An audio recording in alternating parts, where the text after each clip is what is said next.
second largest province in Canada and also the wealthiest.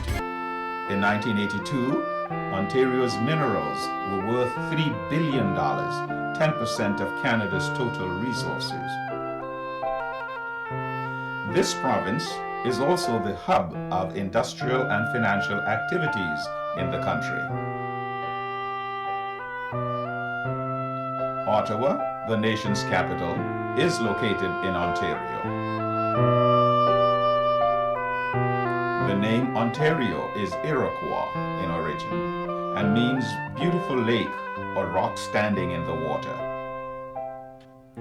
Ontario is a province of great contrasts, ranging from the picturesque shoreline of North Bay and Lake Nipissing, the scenic beauty of Georgian Bay, to the beautiful escarpment of the Niagara Peninsula. The province of Ontario is interspersed with large metropolitan cities as Toronto and Windsor, with their skyscrapers and ever-sprawling shopping malls, and semi-somnolent towns as Bowmanville and Brockville, which take pride in their unique history.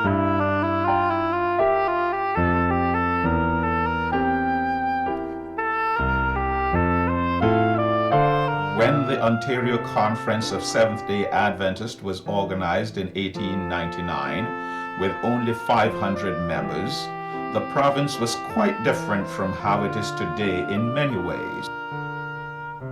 Horse and carriage were the main means of transportation in and around the towns and cities. Between towns, cities, and provinces, railway was the transport of necessity. Kerosene lamps lighted homes, and women washed clothes on scrubbing boards and pressed them on an iron heated by wood stoves. Things were not easy for the early Seventh-day Adventist pioneers in Ontario, and the laws of this province were not always on their side. It's interesting, the Seventh-day Adventist Church in Ontario was not always as well respected as it is today. Back in the late 1890s, when the missionaries would come here from Michigan, they would find the people of Ontario somewhat concerned about this new religion that would be coming up, where these clergy members would be preaching a new message, and in particular of concern was that of keeping Sunday, or keeping the Sabbath, which was not Sunday but was Saturday. It's interesting to note that one of the first individuals who ran into trouble with that was an individual by the name of Robert Watt, who is converted to Seventh-day Adventism in southwestern Ontario. He was out after he became a Seventh-day Adventist. He began working on Sunday, and of course that was in violation of the Lord's Day Act. And one particular time he was arrested because both him and his hired worker were removing a fence on the farm. Now, Mr. Watt was brought before Justice Squire Forehand in Chatham, and he was scheduled to attend court on Saturday. However, the good justice recognized Mr. Watt's beliefs with respect to not doing anything secular on Saturday, decided instead to put the court hearing on Monday. And during the court hearing, the court heard about how neighbors had watched both Mr. Watt and his hired person work on Sunday removing a fence. And the defense counsel for Mr. Watt asked the witness whether or not it would cause a riot because his client was working on Sunday and so on, and of course the witness replied that it would not. Then his defense noted to the court that because Mr. Watt was a farmer, the Lord's Day Act did not apply. And sure enough, the justice found Mr. Watt to be in a proved not guilty because of the fact that the act did not apply to farmers and that he could in fact work on Sunday. However, his hired hand was not so lucky, and because he was working on Sunday and he, not the owner of the farm, was in fact fined $5 and $20 cost, which was a lot of money at those days, and because he didn't have the money to pay, he was sentenced to 30 days in jail. Elder H.D. Henrican was president of the conference then known as Ontario-Quebec Conference. It is at that time that Afro-Caribbean Seventh-day Adventists began trickling their way into Ontario. By the time Elder Moores became president, that trickle had grown into a stream.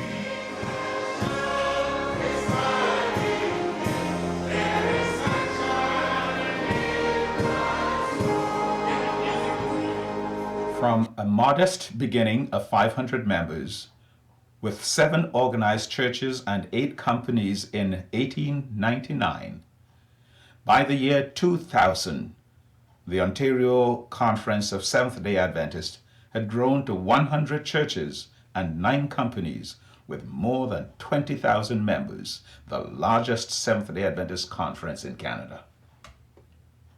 The accelerated growth of the Seventh-day Adventist Conference in Ontario after 1965 can be attributed to a great extent to the increased migration of Afro-Caribbeans to this province.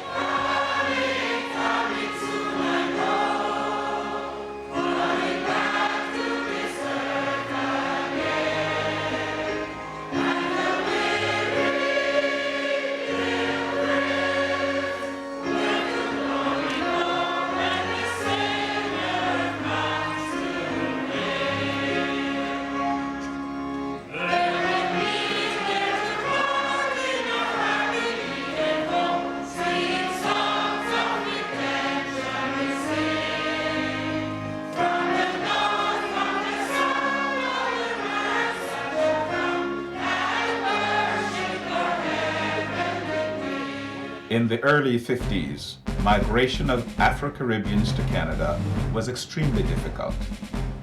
Under the migration policy at the time, a black person from a sister Commonwealth country could have migrated to Canada only under the following conditions. As a student who must return to his or her country after graduation. As a patient requiring special medical treatment which was not available in the country of origin. As an agricultural laborer who must return to the country of origin after his contract was terminated. As a domestic servant.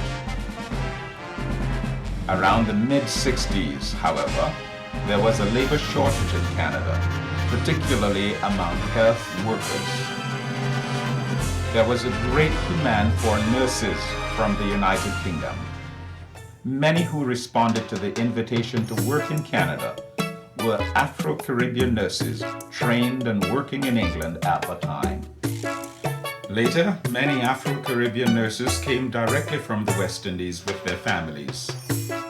There was also an influx of skilled tradesmen and teachers. Also, a significant number of students who came from the Caribbean to study in Canadian universities and colleges got jobs after graduation and settled in Canada, particularly in Ontario. Adjusting to the Canadian ways of life, being strangers in a strange land, was not an easy task for the early Afro-Caribbean pioneers. Did you have difficulty in getting a place to live, housing problem? Was there any? Yeah, there was lots of difficulty in getting a place to live. Renting place, we go and we saw the sign and got there, and as soon as we got there they said it was taken. Let me back up. Before that we saw the sign in the paper and we were going to look for this house, but we had forgotten the address, and there was a phone booth nearby and we went and we called, and they said it's just around the corner, come along. And as soon as we got this they said it was taken. No. It was really bad. Did you challenge that? No, we didn't challenge that. They didn't have any experience in the country. We were new. not very many black people were here, so you were just on your own, Mm-hmm. and we didn't know what to do, so we just left it. I was 7 years of age when I came here, and I went to a public school. It was Dewson Public School downtown, and there was only 3 of us. It's something that I always keep in my mind and I'll never forget. It was Darcy Gibbs, Dennis Farmer, and myself. Those, to the day I die, these 3 names will always be in my mind. Brian Saunders, Darcy Gibbs, and Dennis Farmer. And we're the only 3 blacks in the school of over 3,000 kids, and it was a very strange and difficult time in the early 60s, How did you handle yourself at school? Did you? It was fall very, into any kind of, it was racial- difficult. There was a lot of racial problems growing up. In those days, it was difficult because the teachers and the principal, they were not able, they did not understand how to deal with black people or even black children in those days. So whatever was going on in the States at the time in the early 60s with the Black Revolution, so to speak, it was affecting us very, very strongly. And whatever the name calling, it was constant. I used to get beat up every single day, get spit on and told I can't even walk on the sidewalk. Kids would walk behind me and call me walking, talking chocolate bar. It was very rough, and because of that, and being a Seventh-day Adventist with all this going on, going home, constantly fighting all the time, and my parents would say, well, you don't fight, you must turn the other cheek, so to speak, so I will get a beating. Until after a year or so, with this constant thing going on, they got fed up and they went down to the school to find out exactly what was going on, and at that time they understood that the teachers and the principal, there was a lot of racism. I was told, all you do is say, sticks and stones will break my bones, but names will never hurt me. A very difficult concept, and for a young child at 7 and 8 years of age growing up in Toronto, it was hard, very hard.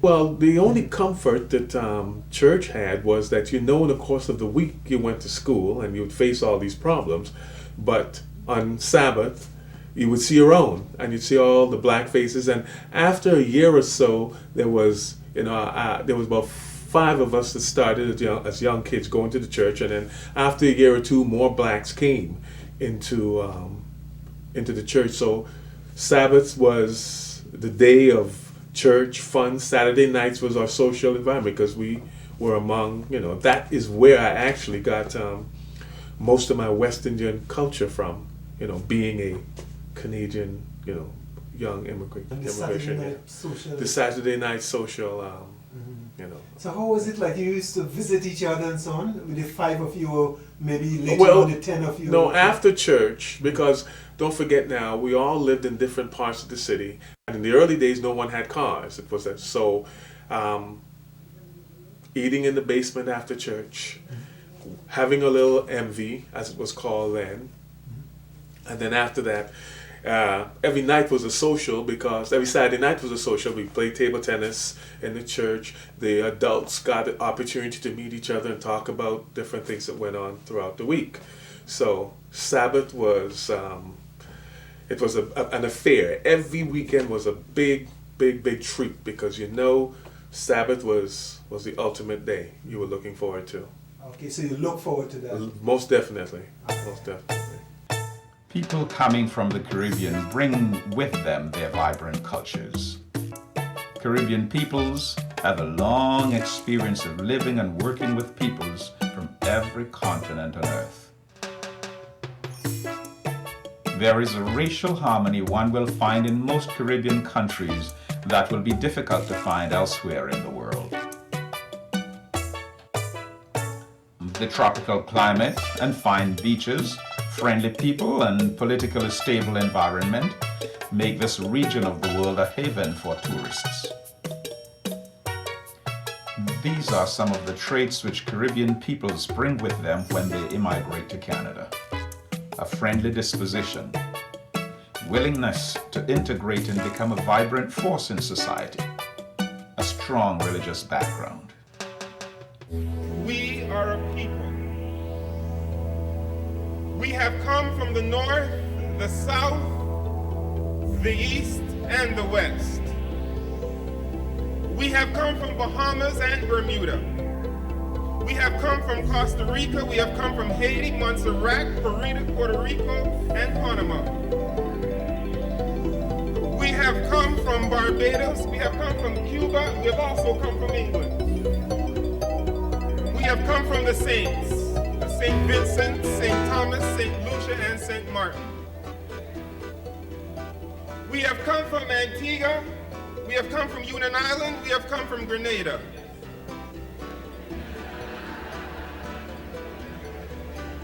We have come from Guyana. We have come from Nevis. Have mercy, we have come from Trinidad and Tobago. Then there are those of us that have come from Jamaica.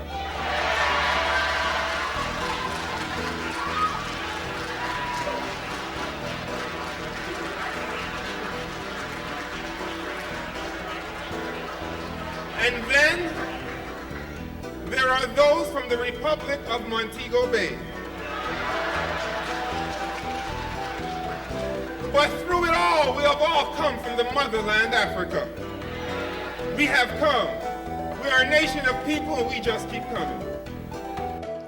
Unfortunately, during the 60s and 70s, the white Canadian Seventh-day Adventist Christians were not ready to accommodate the racial and cultural changes that such rapid migration of blacks and other visible minorities would require. Consequently, the white Seventh-day Adventist Christians experienced great difficulty in accepting their Afro-Caribbean brothers and sisters into the church on parity. Therefore, after some challenges, Afro-Caribbean Seventh-day Adventists felt the need to establish their own churches where they can worship in a more familiar cultural setting. Was it very difficult to find a place of worship when you came? Not too difficult, because there was a church on Ard Street, and we went there to worship. So it wasn't difficult to find a place, but it's the association with the people. How were you welcomed? In the beginning it was alright, because there was not many black people in the church, and so we were welcome. I mean, they tried to put the best, they showed us the best they could at that time. In the late 1950s, an opportunity came to us, to many of the Caribbean people, to come to Canada. Canada had a shortage of help, that people that would give help in the homes. And so the Canadian government permitted the Caribbean islands to send people here as domestic servants. And it's interesting for me to note that some of the people who came as domestic servants were, we would say, not in the higher echelons of the society, but there were some of those who were in the higher echelons of the society.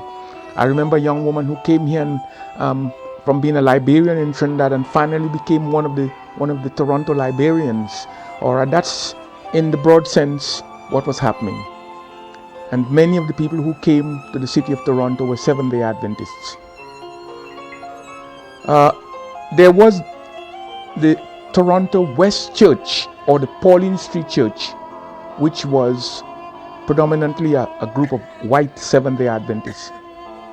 And for the many people who were moving in, as I said, many young people were coming in domestics, and the government permitted them to invite a brother to come, or a spouse to come, or a fiancé to come. And so many young people came, some of them Seventh-day Adventists. They got married and began families. But while we were in the Pauline Street Church, which is the Toronto, which we call the Toronto West Church, we were not comfortable. We were not comfortable with the social setting or the religious setting in the Toronto church. Of course, I said it was predominantly white, and we believe that our experience in the Caribbean church, in the church in the Caribbean, gave us a better preparation than the one to be used in the church, than the opportunities we had here in Toronto. And there were social conditions that existed that we believe we were better than taking those conditions. When you say social conditions that existed, what exactly are you referring to? I don't think to me, we were treated as somewhat second-class citizens. Our participation in the church, in church life, were not that we are accustomed to in the West Indies or in the Caribbean islands. For instance, my wife worked as assistant to both the Caribbean Union president, and later on was sent to assist Elder Archbold. I think you remember the name Archbold, and Elder Ward at the South Caribbean Conference in Port of Spain. There were other people who of that group who came out of Trinidad and came here to the city. There were young people from Jamaica. There were young people from the other islands of the West Indies who came here and who I know had positions in the church, not only in Trinidad, the island I came from, but also from other islands of the Caribbean, Jamaica and other islands. And there were leaders in those places. And we sat in the church with scarcely any recognition. And I began to look at that with a condition. I began to look at it as something unpleasant for us. And I began speaking to the people who were the leaders of the church.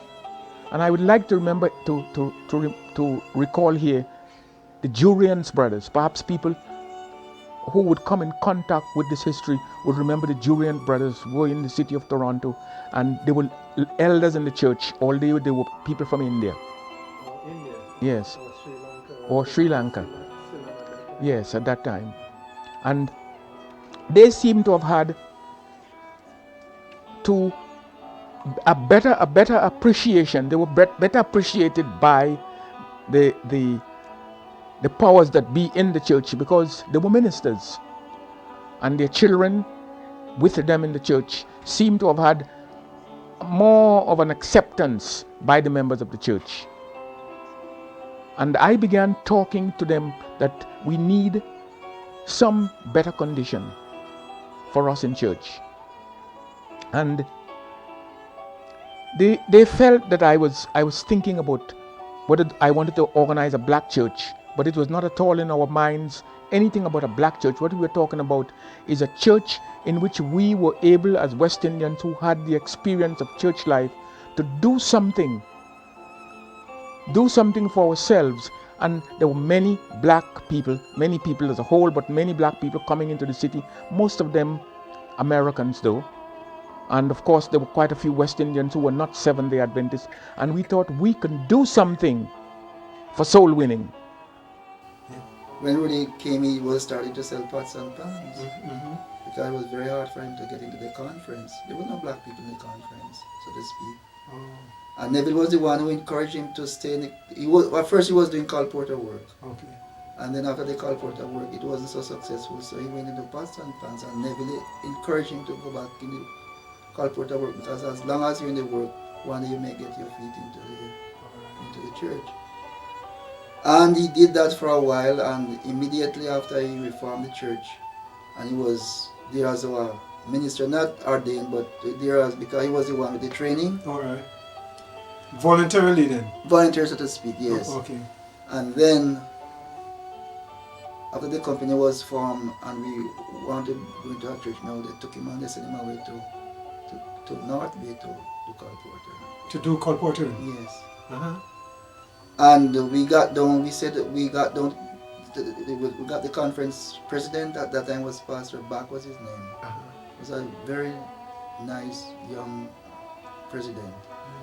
So we called him down in a living room, and Lurline was there, Lurline, Sulcan, and Roy, Sulcan, myself, and Ivan, somebody else. But the reason why we had called him to come down was to ask him why it's just as he started to form a church. And he's the one with the training, with the ministry training, ministerial training. They took him and sent him up to North Bay to minister. Why? And his word was to us, these were his words to us. He said, honest to God, my brethren, I don't know anything about this. But as soon as I get back, I'll see to it that really comes back, because a shame, all the time your people are here, all the time we didn't try to do anything for the colored people. In those days they used to call us colored people. All right. And now that you try to do something for yourself, Uh-huh. they took him up and sent him away. I don't know anything about it, but I'll see to it that he come back to you all. Uh-huh. And in less than no time, Rudy was back. Oh yeah, that was nice. His word to us, I will live to see that this church grow to be one of the biggest church in Canada. And we again, as West Indians, went to the conference and we spoke very strongly to them about what they are doing with Pastor James, why they had to take him away, because he was with us from almost the beginning. You noted that you worked very hard to get him. When you say you worked very hard, in what line you worked very hard to have? Well, work very hard is in dialogue with the conference, because the conference had to be involved. Yes, the conference had to be involved. So why did the conference make it so hard so that you had to work very hard? Well, don't forget there is still an element, this is something new. Having a West Indian church, some people still refer to it as a black church. Having a West Indian church, establishing a West Indian church here in Toronto. I mean, when I came to Canada, you didn't see dark-skinned people. You go looking for a job someplace and you will walk the streets of Toronto all week, and you may see one other dark person. And that's how few we were. We didn't feel comfortable with the mother church in Toronto at all, because like I said before, we didn't enjoy the fellowship. So there was an element in the conference where I think the conference president somehow saw that this would be a benefit, another hindrance to the work. So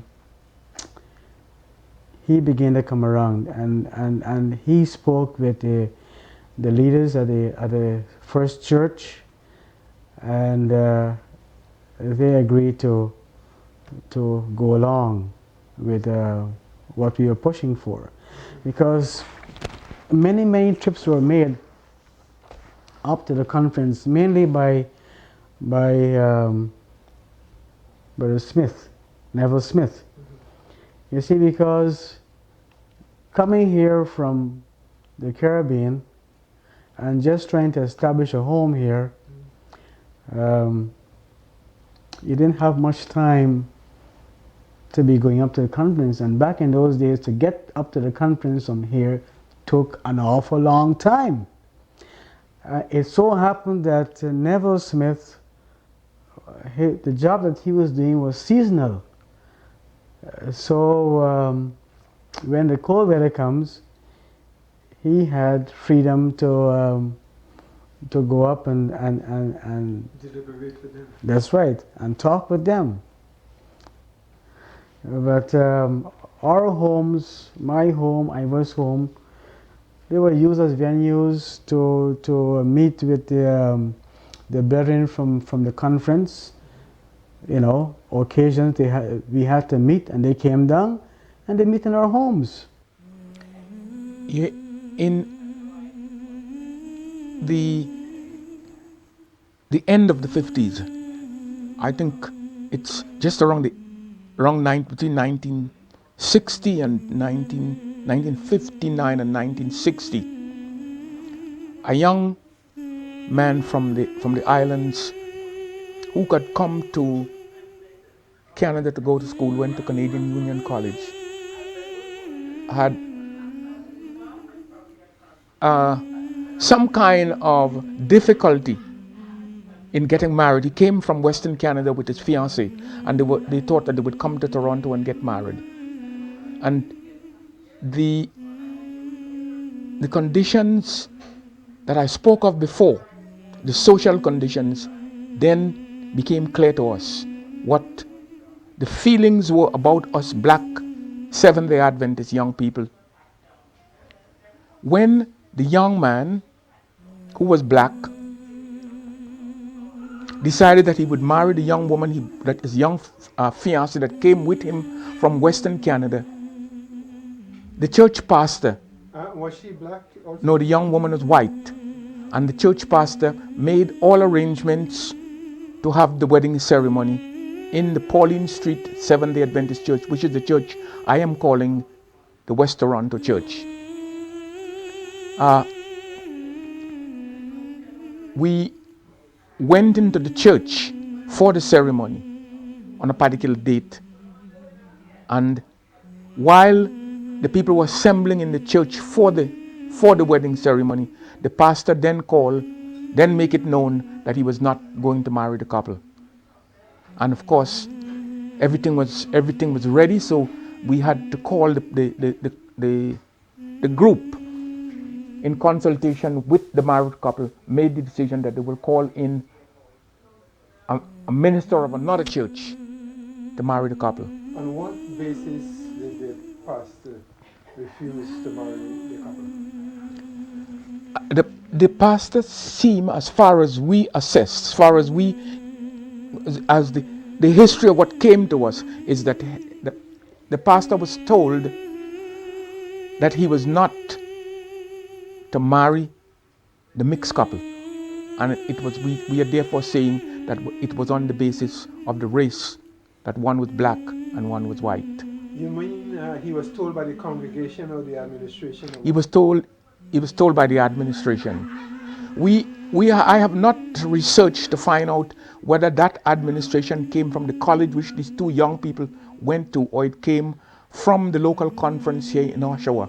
But we believe that there was some kind of cooperation between the Canadian Union College and the Oshawa people in Oshawa, that this, I cannot say definite that they coordinated in that, but we believe that did happen. One outstanding story I can't forget is that Alfred Greaves, a black young ministerial student, came from out Alberta. His fiancée was white, and he was to be married by a certain white minister in our church. He had them did the practice, rehearsal together, and when he was to come and marry them, he left them standing in the church without notifying them or anything. And his excuse was that he went home and he read in the Sister White writing that white and black shouldn't get married. And this was his reason why he didn't come and marry them. And Brother Knight, one of our black elder in the church, he had to go to the Baptist church and get a minister, and he came and performed the wedding ceremony for those people. It was a big write-up in the paper, because in the paper the caption was one barked against the Adventist minister name and the other blessed. This was a Baptist minister. It was the only talk in Toronto here that following week. This minister. And what did the conference do? What was the response of the official conference then on that matter? Well, shortly after he went back to the state. He didn't stay here. Somehow he just crashed down. Yeah, but nothing was said on the conference. Nobody said anything. Nothing. In those days, nothing. We didn't have anybody to talk for us. Nothing. And the young people got married, and the moves I was making before, seeing those conditions and assessing them to be what then became clear to us, I then called a meeting of the young people in the Toronto area and made it clear that we were going to have a church of our own. Well, that was just words. But it's stuck in the minds of the young people that this is the condition. The same way I felt about conditions, they felt the same, although we had little discussions about it. And then there were young people in Guelph and in Hamilton and in the regions around, and we called them and asked them to come to Toronto so we could discuss what would happen. So we had our discussion regarding the formation of a church. And I took it upon myself, after much discussion, one morning to go up to the headquarters in Oshawa and discuss it with the president of the conference. But before I did that, I went to New York and met with Elder Singleton, who was one of the officials in the Southeastern Conference. I also spoke with Elder Haig. I spoke to Elder Haig and Elder Singleton, and I came back to Toronto convinced that they were behind us in the formation of a church. And so the conference, the meetings went on. We met at the home of the Saunders. We discussed with the Saunders. We called the other people together. Right now you're sitting down. I'm sitting in the home of Mrs. Saunders, Mr. and Mrs. Saunders. Okay. These were two of the people who were with us in the very beginning. When we decided that we would, I thought that it would be best to go to some of the civic leaders and ask them where could we find a place to have our church service. And it was a woman whose name I do not remember, who was one of the officials in the YMCA in here in Toronto. And she said to me, Mr. Smith, I think it would be best for you to speak to one of the ministers. This is a church-related matter, and we are a civic group. It's not best for you to work with the civic group in this respect. If it was something that you were doing that for recreation and so on, we could help. But please see if you can discuss that with the ministerial group. And she then called the name Reverend Markham, who was the minister of the British Methodist Episcopal Church here in the city. I hope I have called the right church. But we went to Reverend Markham, and he decided that if we felt that we were going to have a congregation of our own, he was willing to work with us. That was the church on Shaw Street? On Shaw Street. Okay. The church on Shaw Street.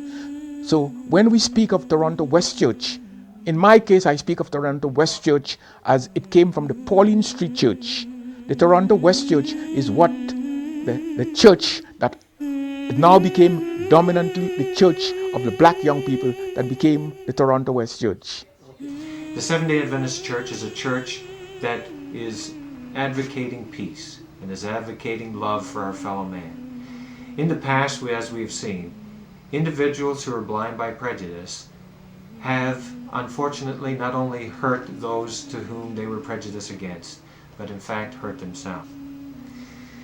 As we move from the prejudices of the past, it is my prayer that we will grow together respecting our differences, ensuring that each one can have a voice in the society in a spirit of peace. There've been times when life seems so dreary. Things don't seem to go your way. But Jesus is saying, take me all the way, and He'll put a rainbow in your window. Rainbow, rainbow, God put a rainbow in my window. Rainbow, rainbow, God put a rainbow in my window. The genesis of what came to be known as black churches today stemmed from the unwelcome experience encountered by Afro-Caribbean Seventh-day Adventists when attempting to worship with their white brothers and sisters in faith at a little downtown church on Pauline Street in the city of Toronto. It is interesting to note that some of these black churches existed in the 50s and 60s as totally white churches. The composition of some of the churches progressively shifted from white to black, so that what they have now become are the consequences of a default system.